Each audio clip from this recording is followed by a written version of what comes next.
Hello student, केम छो? मजामा? Last lecture ની અંદર આપણે દ્રાવણના સંખ્યાત્મક ગુણધર્મ 3 શોધે કમ્પ્લીટ કર્યા. क्या બાષ્પ દબાણનો સાપેક્ષ ઘટાડો, ઉત્કલન બિંદુમાં વધારો, ઠાર બિંદુમાં ઘટાડો. એની એક્સરસાઇઝ એટલે કે ન્યુમેરિકલ સહિત આપણે કમ્પ્લીટ કર્યું. હવે દ્રાવણનો ચોથો સંખ્યાત્મક ગુણધર્મ અભિસરણ દબાણ, એના વિશેની ચર્ચા કરવાના છીએ. તો અભિસરણ દબાણ સમજતા પહેલા એમાં પણ કેટલીક ટર્મ્સ છે એ સમજવી જરૂરી છે.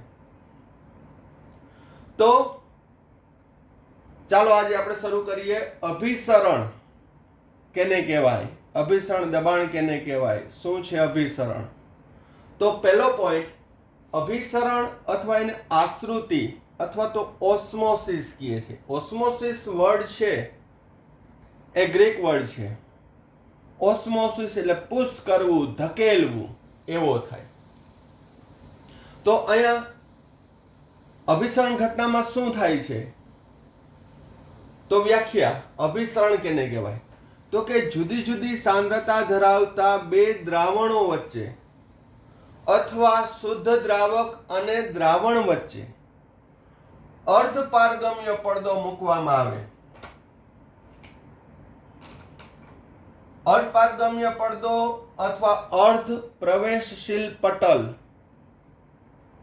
અર્ધું પ્રવેશવાદી, એને ઇંગ્લિશમાં કહેવાય સેમી પરમિએબલ મેમ્બ્રેન, શોર્ટમાં કહેવાય એસપીએમ, સેમી પરમિએબલ મેમ્બ્રેન, અર્ધ પ્રવેશશીલ પટલ મૂકવામાં આવે તો ડાયરેક્શન ખાસ યાદ રાખજો, મંદ દ્રાવણથી સાંદ્ર દ્રાવણ તરફ અથવા દ્રાવકથી દ્રાવણ તરફ. દ્રાવકથી દ્રાવણ તરફ કેના અણુઓ? દ્રાવકના અણુઓનો સ્વયંભૂ પ્રવાહ શરૂ થાય છે. સ્વયંભૂ એટલે આપમેળે, સ્પોન્ટેનિયસ પ્રવાહ શરૂ થાય છે. આ ઘટનાને શું કહેવામાં આવે છે? અભિસરણ. આ ઘટના કઈ કહેવાય? અભિસરણ. તો વ્યાખ્યા ફરી એકવાર ઝડપથી રિવાઇઝ કરી દઉં. શું? જુદી જુદી સાંદ્રતા ધરાવતા બે દ્રાવણો વચ્ચે અથવા શુદ્ધ દ્રાવક અને દ્રાવણ વચ્ચે અપારગમ્ય પડદો રાખવામાં આવે તો મંદ દ્રાવણમાંથી સાંદ્ર દ્રાવણ તરફ અથવા દ્રાવકથી દ્રાવણ તરફ દ્રાવકના અણુઓનો સ્વયંભૂ પ્રવાહ શરૂ થાય છે. આ ઘટનાને કહેવામાં આવે છે અભિસરણ. વ્યાખ્યા પાકી થઈ જાય પણ થોડુંક ઉદાહરણ દ્વારા છે એ વ્યાખ્યા વધુ ક્લિયર બનશે, મજા આવશે, તમે ફીલ કરી શકશો કે ઓસ્મોસિસ પ્રોસેસ શું છે. તો ચાલો આપણે ઉદાહરણ જોઈએ.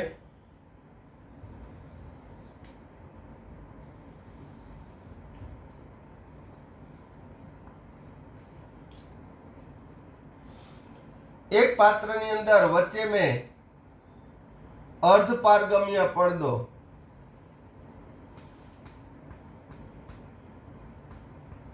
જેને આપણે કહીશું શોર્ટમાં એસપીએમ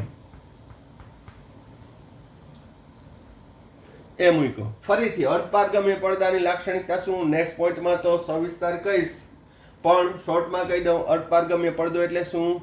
તો કે એ એવો પડદો કે પટલ, ફિલ્મ કે જે ફક્ત દ્રાવકના અણુને પસાર થવા દેશે, દ્રાવ્યના અણુ પસાર થઈ શકે નહીં.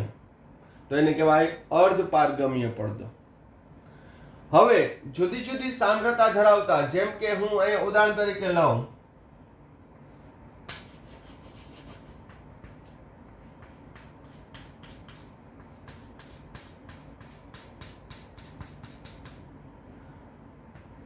એક બાજુ મેં 1 મોલર CuSO4 નું દ્રાવણ લીધું અને બીજી બાજુ 2 મોલર CuSO4 નું દ્રાવણ લીધું.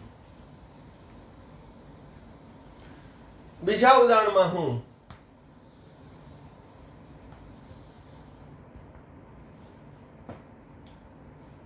વચ્ચે અપારગમ્ય પડદો,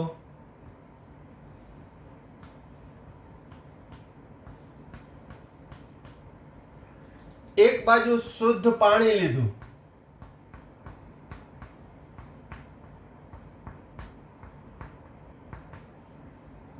અને બીજી બાજુ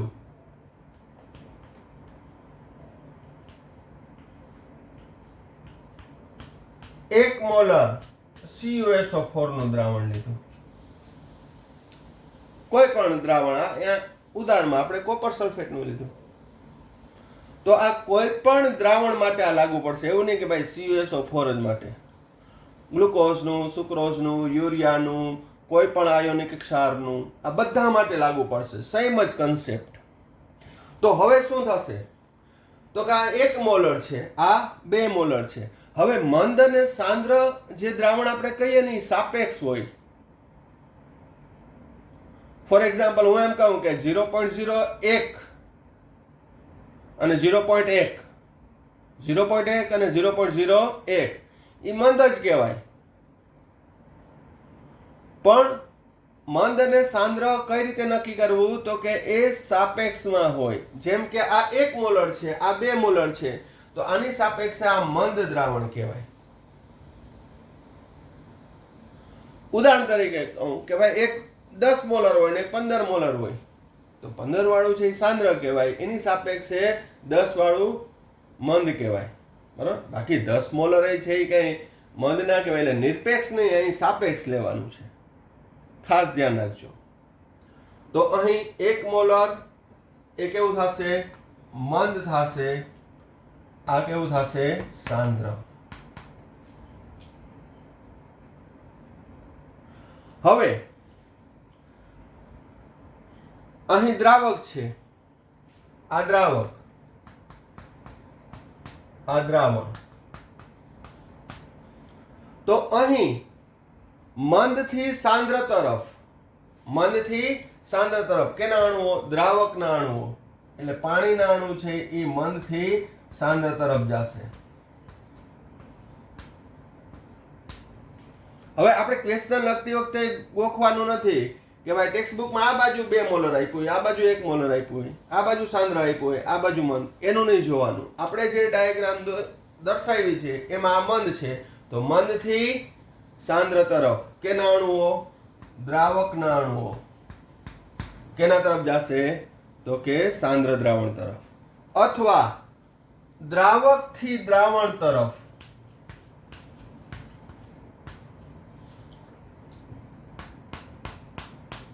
પાણીના અણુઓનો, દ્રાવકના અણુઓનો સ્વયંભૂ પ્રવાહ શરૂ થાય છે. એટલે આ અભિસરણ ઘટના કહેવાય એને. અભિસરણ ઘટનાને લીધે થશે શું? તો સેજ મેથેમેટિકલ વિચારજો. આને હું કહું N1/V1, બીજા દ્રાવણને કહું N2/V2. હવે જોજો, અહીંયા થોડુંક તમારે માઇન્ડમાં મેથ્સ કેલ્ક્યુલેશન કરવું પડશે. મોલારિટી એટલે મોલ પ્રતિ લીટર, મોલ પ્રતિ લીટર. હવે અહીં બંનેમાં મોલ તો સમાન જ હશે. આપણે મોલ તો ઉમેરતા નથી, કઈ દ્રાવ્ય પદાર્થ તો ઉમેરતા નથી. તો થશે શું? તો કે આ દ્રાવણમાંથી પાણીના અણુ છે એ 2 મોલરમાં જાય છે, એટલે આની સપાટી વધશે. તો અહીં પાણીના અણુ દૂર થાય છે. કેમાંથી? 1 મોલરમાંથી. બરાબર સમજો. પાણીના અણુ દૂર થાય એટલે તેનું કદ ઘટે. 1 મોલર CuSO4 ના દ્રાવણનું કદ ઘટશે. સમજ આવે છે કે નથી આવતી? તો કે યસ, પાણીના અણુ દૂર થાય તો સ્વાભાવિક છે કદ ઘટવાનું છે. તો કદ ઘટે તો સાંદ્રતા વધશે. સાંદ્રતા શું થશે? વધશે. કેમ? તો કે સાંદ્રતા છે કદના વ્યસ્ત પ્રમાણમાં છે. 11 માંથી ભણતા આવીએ છીએ આપણે. તો અહીં 1 મોલરની સાંદ્રતા વધશે. આ બાજુના દ્રાવણમાં શું થાય છે? તો કે ત્યાં કદ વધે છે. શું વધે છે? કદ વધે છે. કારણ કે પાણીના અણુ છે એના તરફ આવે છે, મંદથી સાંદ્ર તરફ. એટલે ધીમે ધીમે ધીમે કદ વધવાથી એની સાંદ્રતા ઘટશે. એક સમય એવો આવશે કે આ એક મોલરમાંથી એની સાંદ્રતા વધીને 1.5 થાય. કેટલી થશે? 1.5 મોલર. અહીંયા સાંદ્રતા 2 મોલરમાંથી ઘટીને કેટલી થશે? 1.5 મોલર. એટલે જે ઘટેલી છે એ ધીમે ધીમે વધશે અને વધેલી છે ધીમે ધીમે ઘટશે. શું થઈ ગયું? ઇક્વલ. ફરીથી શું? જે મંદ હતું એ ધીમે ધીમે સાંદ્ર બનશે, સાંદ્ર છે એ ધીમે મંદ બનશે, બંને ઇક્વલ થઈ જશે. ત્યારે અભિસરણ ઘટના જોવા મળશે નહીં. ખ્યાલ આવે છે? તો અહીં આ વ્યાખ્યાના આધારે ઉદાહરણ બરાબર ધ્યાન રાખજો. અહીં ખાલી આપણે અભિસરણની જ વાત કરીએ છીએ. આશ્રુતિ ક્યારે જોવા મળે? તો કે જ્યારે બે જુદી જુદી સાંદ્રતા ધરાવતા દ્રાવણો હોય અથવા તો શુદ્ધ દ્રાવક અને દ્રાવણ વચ્ચે અપારગમ્ય પડદો મૂકવામાં આવે તો દ્રાવકના અણુઓનો સ્વયંભૂ પ્રવાહ શરૂ થાય છે. આ ઘટનાને શું કહેવામાં આવે છે? અભિસરણ દબાણ. અભિસરણ અથવા આશ્રુતિ કહે છે. હવે અભિસરણની ઘટના ક્યારે અવલોકી ના શકાય? તો કે જ્યારે મંદ દ્રાવણ ધીમે ધીમે સાંદ્ર થશે અને સાંદ્ર દ્રાવણ ધીમે ધીમે મંદ થશે. એનું કારણ પણ કીધું. અને એક સમય એવો આવશે કે બંનેની સાંદ્રતા કેવી થશે? સમાન. એટલે સમાન સાંદ્રતાએ અભિસરણ ઘટના જોવા મળશે નહીં.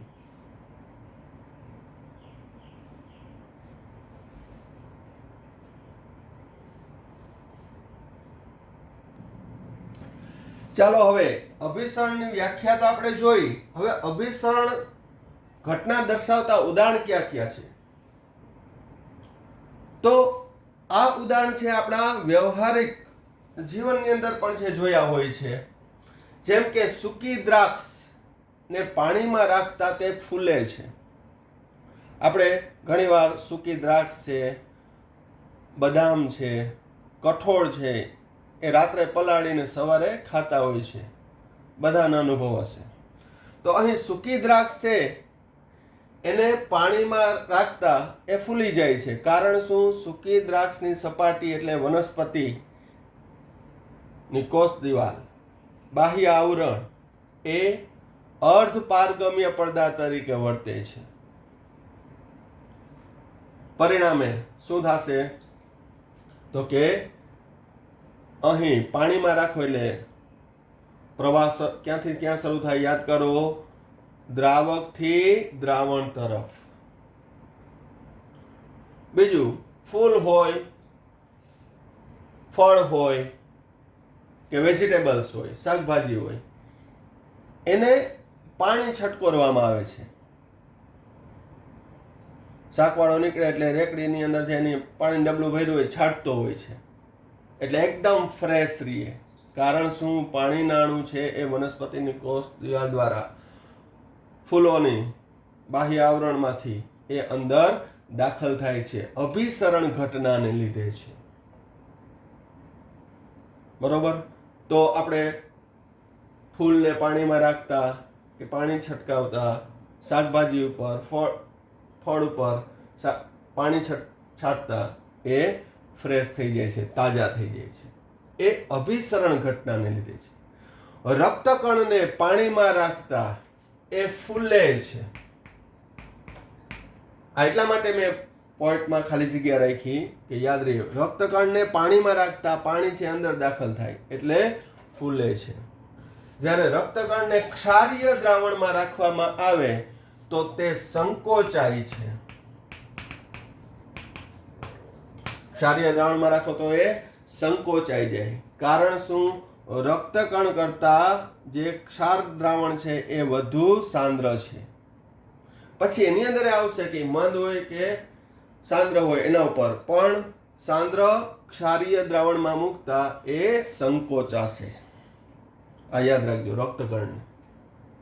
પછી એની સાંદ્રતા કેટલી છે આગળ ટોપિકની અંદર આવશે જ, પણ આ યાદ રાખજો, પાણીમાં ફૂલે છે, ક્ષારીય દ્રાવણમાં છે એ સંકોચાય છે. પછી આપણે રોજિંદા જીવનમાં સંકળાયેલી બીજી એક ઘટના જે હમણાં આપણે અનુભવવાના લોકડાઉન પૂરું થાય પછી જનરલી આ સિઝન, આ સમય એવો છે કે આપણે અથાણા મસાલા એ બધું કરતા હોય. તો ખાલી ઓબ્ઝર્વ કરજો, કામ ના કરાવો તો કાંઈ વાંધો નહીં, ખાલી ઓબ્ઝર્વ કરજો કે આપણા ઘરના છે એ કાચી કેરી લઈ આવે ને કટકા કરી અને પછી એને મીઠાના દ્રાવણમાં બોળી અને પછી તડકે સૂકવે છે. તો મીઠાના દ્રાવણમાં શા માટે બોળે છે? વિચારજો હવે તમે. આજે થોડું વિચારમાં હું તમને આપું છું. એ ક્ષારીય દ્રાવણ એટલે કે મીઠાના દ્રાવણમાં કેરીના કટકાને બોળી અને પછી સૂકવે છે. થોડું એમાં વિચારજો કે કહી દઉં હું?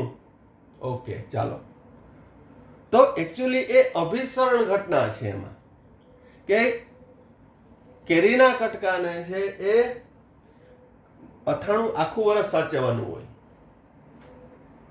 તો જો એમાં પાણીનો ભાગ રહી જાય તો તરત જ ફૂગ વળી જાય એમાં. તો પાણી એની અંદરથી દૂર કરવા માટે કરવું શું? તો ભલે આપણા દાદીને સાયન્સ ખબર ના હોય કે શું હોય, દાદી છે કે કોઈ પણ આપણા મમ્મી છે કે જે સાયન્સ ના ભણ્યા પણ તો એને ખબર છે કે પાણી આ રીતે નીકળે. તો એ અભિસરણ ઘટનાને લીધે, કારણ કે ક્ષારીય દ્રાવણ છે, સાંદ્ર થશે, કેરીની અંદર જે પાણી રહેલું છે એ દ્રાવણ મંદ થશે, એટલે કેરીની અંદર જે પાણી છે એ બહાર આવશે મંદથી સાંદ્ર તરફ, એટલે કેરી છે એ શુષ્ક બને છે.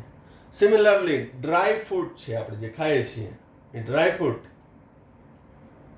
એ પણ આ કન્સેપ્ટથી છે એને સૂકા કરવામાં આવે છે, જેને આપણે સૂકા મેવા કહીએ ને. તો એમાં અભિસરણની ઘટના રહેલી છે. બીજું, બાયોલોજી વાળાને આ આવી ગયું હશે. દિવસ દરમિયાન પર્ણરંધ્ર ખુલ્લા હોય છે અને રાત્રિ દરમિયાન પર્ણરંધ્ર છે એ બંધ થાય છે. તો આ પણ પર્ણરંધ્રની અંદર આવેલા રક્ષક કોષોમાં સાંદ્રતામાં થતા ફેરફારને લીધે અભિસરણની ઘટના જોવા મળશે, જે તમે બાયોલોજીમાં સવિસ્તાર ભણશો. કે દિવસ દરમિયાન છે એ વનસ્પતિ ગ્લુકોઝ બનાવતો હોય છે, એટલે સાંદ્રતા વધશે એટલે એમાં પાણી ભરાય, એટલે કોષો છે એ બહારની તરફ ખેંચાય છે, એટલે કે પર્ણરંધ્ર ખુલે છે.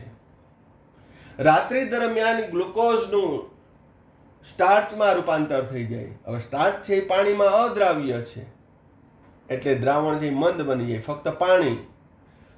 સ્ટાર્ચ છે અલગ પડી જાય તો ત્યાંથી છે પાણી બહાર નીકળે છે. આથી વનસ્પતિની પર્ણરંધ્રની કોષ દિવાલ છે એ સંકોચાય છે, એટલે રાત્રિ દરમિયાન પર્ણરંધ્ર બંધ થઈ જાય. પણ આ ઘટનામાં પણ છે એ અભિસરણ લાગેલું છે. તો અભિસરણ દબાણના ઘણા બધા આપણે ઉદાહરણ રજૂ કરી શકીએ. તો આ બધાથી આ અભિસરણ ઘટના આધારિત ઉદાહરણ.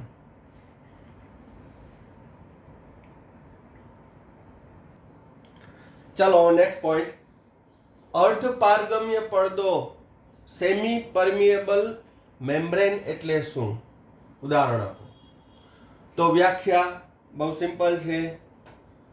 જે પડદામાંથી ફક્ત દ્રાવકના અણુને પ્રવેશવા દે, પસાર થવા દે, દ્રાવ્યના અણુને પસાર થવા ન દે, તો તેવા પડદાને કે પેપરને અર્ધ પારગમ્ય પડદો અથવા અર્ધ પ્રવેશશીલ પટલ અથવા સેમી પરમિએબલ મેમ્બ્રેન કહે છે. તો સેમી પરમિએબલ મેમ્બ્રેનની અંદર આ મેં એક પેપરની ઉપરના સ્તરનું એક રેખાંકિત ચિત્ર દર્શાવ્યું છે કે એના છિદ્રોની સાઈઝ એ રીતે હોય કે એમાંથી દ્રાવકના અણુઓ છે પસાર થઈ શકશે.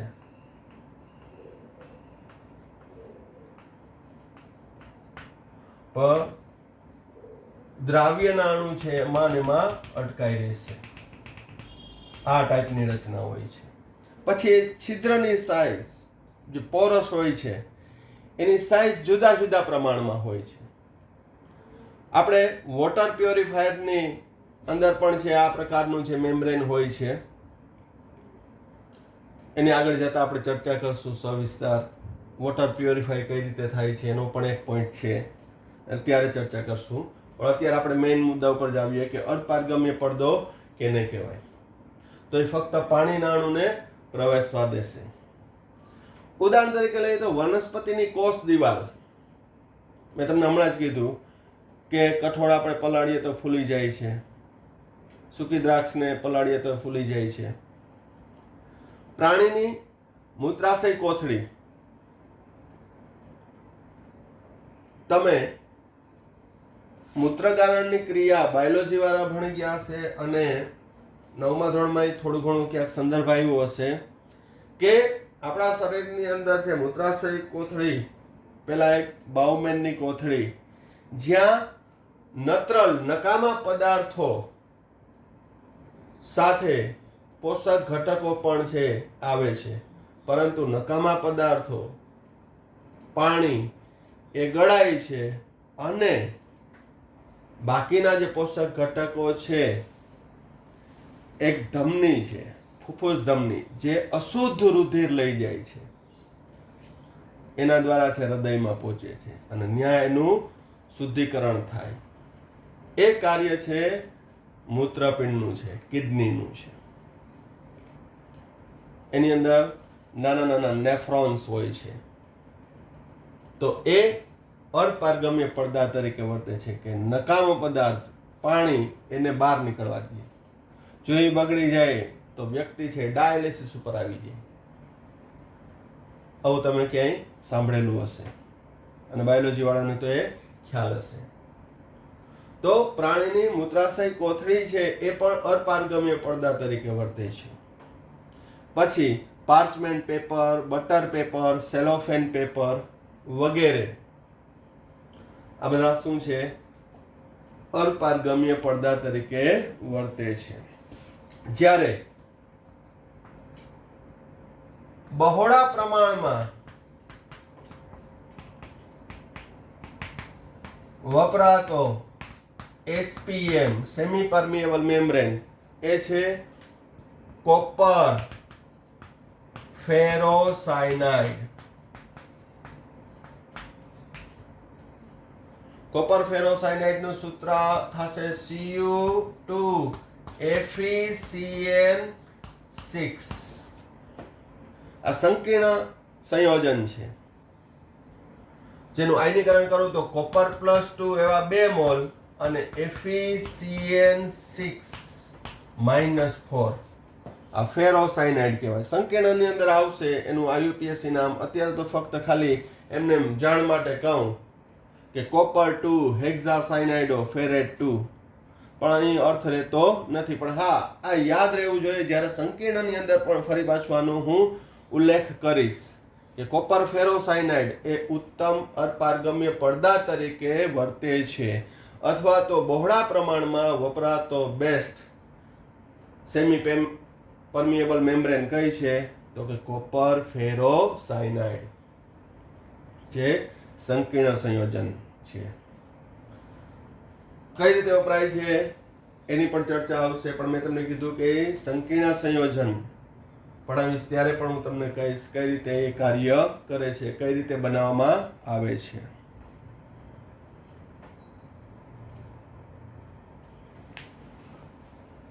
ચાલો હવે નેક્સ્ટ પોઈન્ટ, અભિસરણ દબાણ ઓસ્મોસિસ પ્રેશર એટલે શું સમજાવો. તો જે ન્યૂનતમ દબાણ દ્વારા અભિસરણની ઘટના અટકાવી શકાય તે દબાણને શું કહેવામાં આવે છે? અભિસરણ દબાણ. જેમ કે અહીંયા એક મેં પ્રયોગ મૂક્યો છે કે એક પાત્રમાં સેમી પરમિએબલ મેમ્બ્રેન અર્ધપારગમ્ય પડદો મૂકી એક બાજુ પાણી લીધી, બીજી બાજુ 1 મોલર ગ્લુકોઝનું દ્રાવણ લીધું. અહીં આ ઘટનામાં છે એ બંને પર વાતાવરણનું દબાણ લાગુ પડે છે. આની ઉપર વાતાવરણનું દબાણ લાગુ પડે છે, આના ઉપર વાતાવરણનું દબાણ લાગુ પડે છે.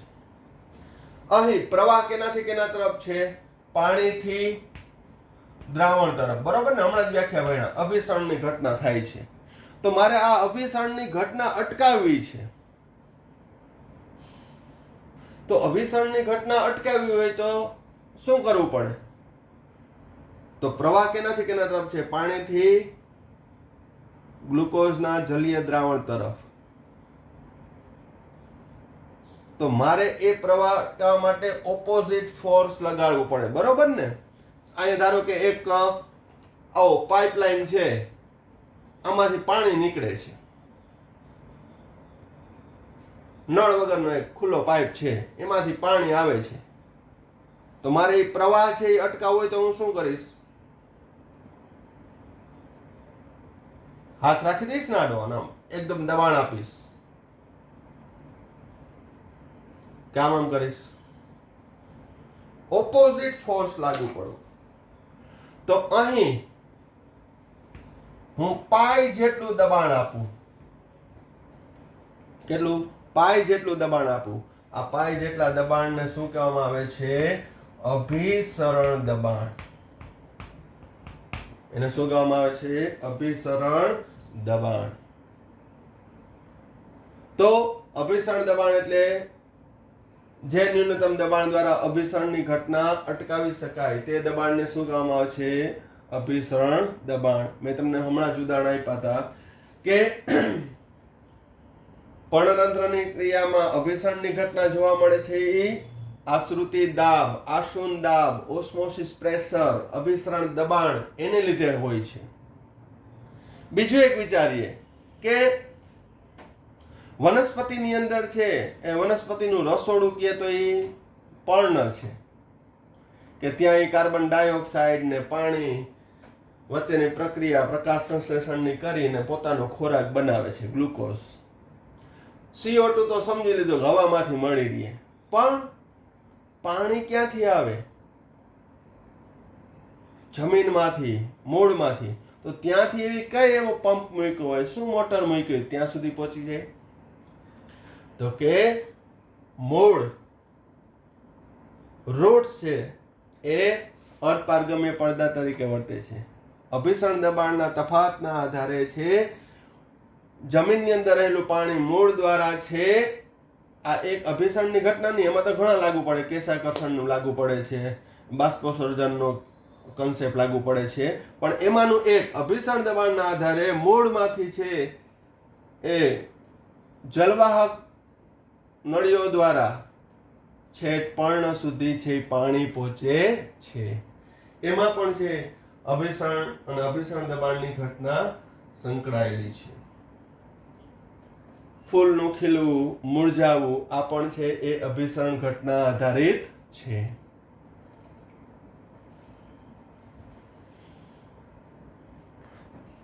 તો અભિસરણ દબાણ ખાસ યાદ રાખજો, અભિસરણની ઘટના થઈ, આ અભિસરણ દબાણ થયું. જે અભિસરણની ઘટનાને રોકવા માટે આપવું પડતું દબાણ. તો એ કઈ બાજુ દબાણ આપવું પડે?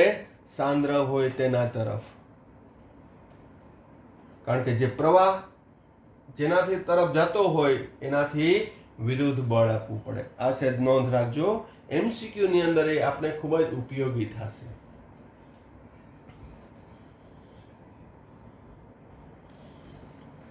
ચાલો એક અગત્યનો રેફરન્સ જોઈએ જે જૂના કોર્સમાં તો એ આપણે આવતો જ.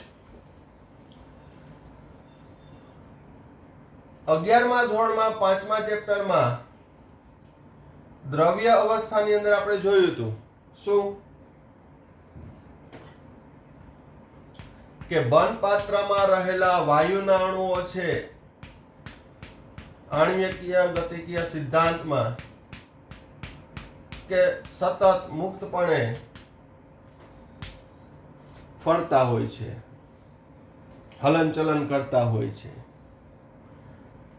દિવાલ સાથે અથડાય ત્યારે દબાણ ઉત્પન્ન કરે ને આ બધું આણ્વીય ગતિકીય સિદ્ધાંતની અંદર આપણે ભણી ગયા. તો અહીં વાયુના અણુ છે એ હવા માધ્યમમાં તરે છે. બંધ પાત્રની અંદર છે એ વાયુ ચોક્કસ જથ્થામાં ભર્યો એટલે એના વાયુઓના અણુઓ છે એ મૂવમેન્ટ કરશે, અસ્વ્યસ્ત ગતિ કરશે, અથડાશે, ઉર્જાની આપ-લે થશે. પણ ત્યાં માધ્યમ શું છે? હવા માધ્યમ. તો વોન્ટોફ અને ફેફર નામના વૈજ્ઞાનિકે દ્રાવણો માટે પણ એવું કંઈક અવલોકન કર્યું.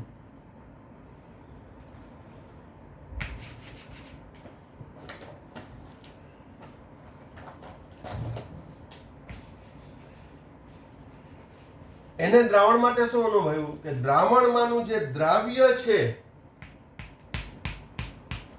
થોડુંક દેખાય એટલે તમને મોટા કરું છું. આમ તો દ્રાવ્ય કણોની સાઈઝ ખૂબ જ નાની હોય, દેખાય નહીં, પણ આપણે ઇમેજિનેશન કરવા માટે. તો દ્રાવણમાંનું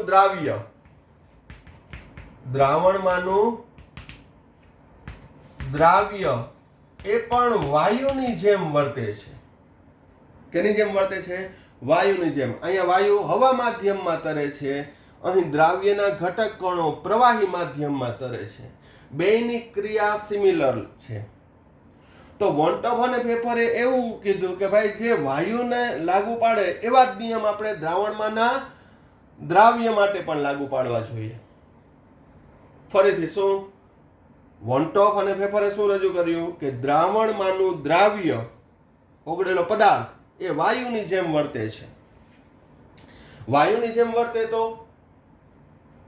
તો કે આથી જ જે વાયુને માટે નિયમ લાગુ પડે એ નિયમ આપણે દ્રાવણ માટે લગાડીએ તો વાયુ માટેના નિયમો ક્યાં હતા? Boyle, Charles, Gay Lussac, Avogadro. તો આથી તેને વાયુના નિયમનો સમન્વય કરી અને પ્રવાહી દ્રાવણ માટે એ નિયમો આપ્યા. પણ અહીંયા દબાણ કીધું અને દ્રાવણ માટે એને અભિસરણ દબાણ કીધું. દબાણ છે એ વાયુ માટે લાગુ પાડ્યું, પણ દ્રાવણમાંના દ્રાવ્ય જે વાયુની જેમ વર્તે છે એના દ્વારા લાગતું જે દબાણ છે એને અભિસરણ દબાણ સાથે સરખામણી કરી. તો એને ક્યાં ક્યાં સૂત્ર તાર્યા હતા એ આપણે રેફરન્સમાં જોશું.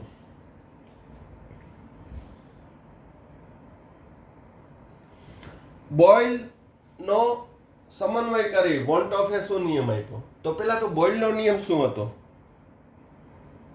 તો કે નિયત તાપમાને વાયુનું કદ અને દબાણ છે એ વ્યસ્ત પ્રમાણમાં હોય છે. દબાણ અને કદ કેવા પ્રમાણમાં હોય છે? વ્યસ્ત પ્રમાણમાં. ખ્યાલ આવી ગયો? તો વોલ્ટોફે શું કીધું કે નિયત તાપમાને દ્રાવણનું અભિસરણ દબાણ પાઈ એ મોલારિટી સાંદ્રતાના સમપ્રમાણમાં હોય છે. હવે આ વાક્ય રચના બોલું તો એમ થાય કે આનંદ બોઇલને શું લાગે વર્ગે? પેલા વાર એ પ્રશ્ન થાય. પણ જોઈએ બોઇલે શું કીધું તું? દબાણ અને કદ વ્યસ્ત પ્રમાણમાં છે. વોલ્ટોફે દ્રાવણ માટે શું કીધું? અભિસરણ દબાણ તેની મોલારિટી સાંદ્રતાના સમપ્રમાણમાં છે. પરંતુ C બરાબર તો શું થાય? N/V. મોલના છેદમાં કદ. તો પાઈ ચલે છે N/V. વાયુના દબાણને બદલે અહીંયા દ્રાવણનું અભિસરણ દબાણ. વાયુના કદને બદલે દ્રાવણનું કદ. કેવો સંબંધ આવ્યો? આવી ગયો? બોઇલનો સમન્વય આવી ગયો. હવે n બરાબર હું 1 મોલ લઉં તો પાઈ ચલે છે 1/V. પાઈ V બરાબર કે ઓલું PV બરાબર કે હતું. તો અભિસરણ દબાણ તેની મોલારિટી સાંદ્રતાના સમપ્રમાણમાં હોય છે. કારણ કે આપણે હવે અભિસરણ દબાણ કઈ રીતે શોધવું એનું સૂત્ર તારવવાનું છે, પણ આપણે ડાયરેક્ટ નથી તારવી લેવું. થોડુંક તમને સંદર્ભ મળે એટલે મજા આવે, થોડીક ડેપ્થ મળે તમને.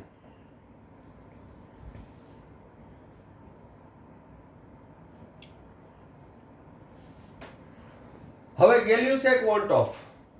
ગેલ્યુસેકનો નિયમ યાદ કરાવું તો ગેલ્યુસેકે કદ અચળ રાખ્યું હતું કે નિયત કદે નિશ્ચિત જથ્થાના વાયુનું દબાણ તેના નિરપેક્ષ તાપમાનના સમપ્રમાણમાં છે.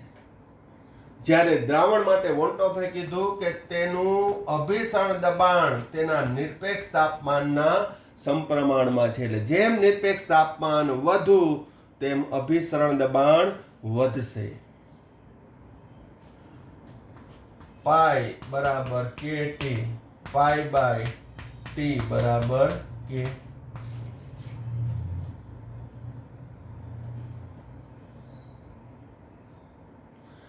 જ્યારે એવોગેડ્રો વોન્ટ ઓફ. એવોગેડ્રો નિયમ શું છે? તો કે નિયત તાપમાન અને દબાણે સમાન કદના વાયુઓમાં અણુની સંખ્યા કેવી હોય છે? સમાન હોય છે. તો અહીં એવોગેડ્રોએ શું રજૂ કર્યું હતું કે ભાઈ દબાણ છે એના મોલના સમપ્રમાણમાં હોય છે. 11મા ધોરણમાં પહેલો એવોગેડ્રોનો P ચલે છે N, મોલ સંખ્યા વધે તો દબાણ વધશે. તો અહીં વોન્ટ ઓફે કીધું પાઈ ચલે છે N, પાઈ ચલે છે N. તો હવે બોયલનો નિયમમાં શું હતું? પાઈ ચલે છે N by V.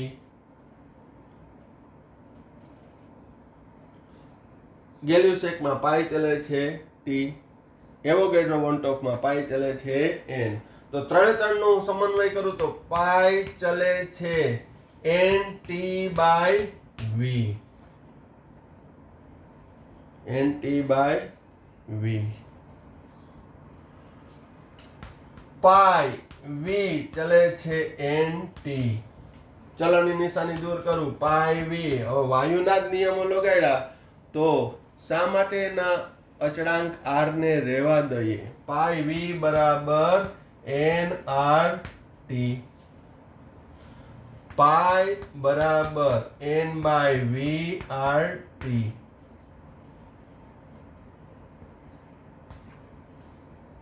N by V એટલે સાંદ્રતા C. તો અભિસરણ દબાણ તેની મોલારિટી સાંદ્રતાના સમપ્રમાણમાં હોય છે. કેના સમપ્રમાણમાં હોય છે? તેની મોલારિટી સાંદ્રતાના સમપ્રમાણમાં હોય છે.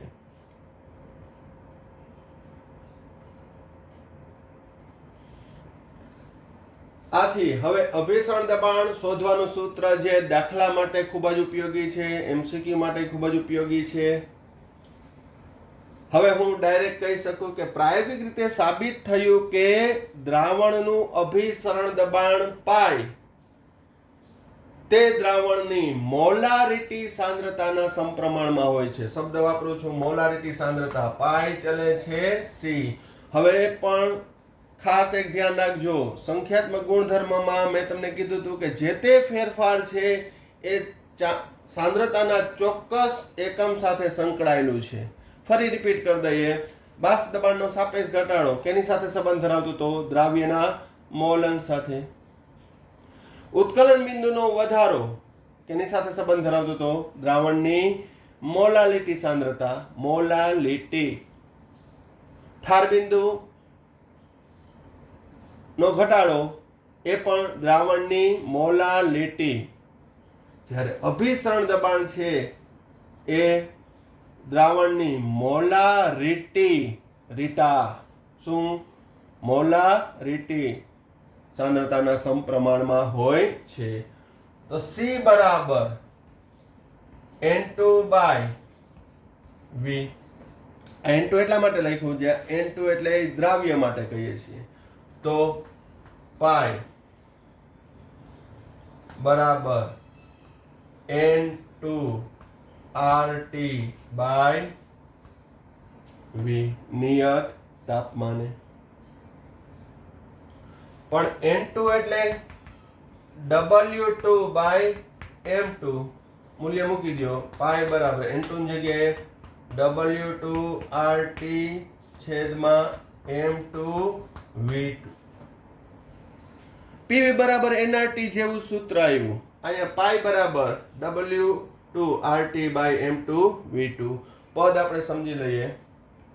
C દ્રાવણની મોલારિટી સાંદ્રતા,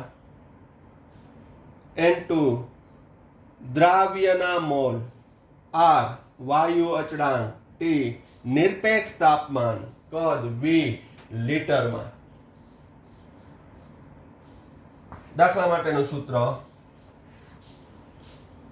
W2 દ્રાવ્યનું વજન ગ્રામમાં, R વાયુ અચળાંક, T નિરપેક્ષ તાપમાન, M2 દ્રાવ્યનો અણુભાર, V દ્રાવણનું કદ લીટરમાં.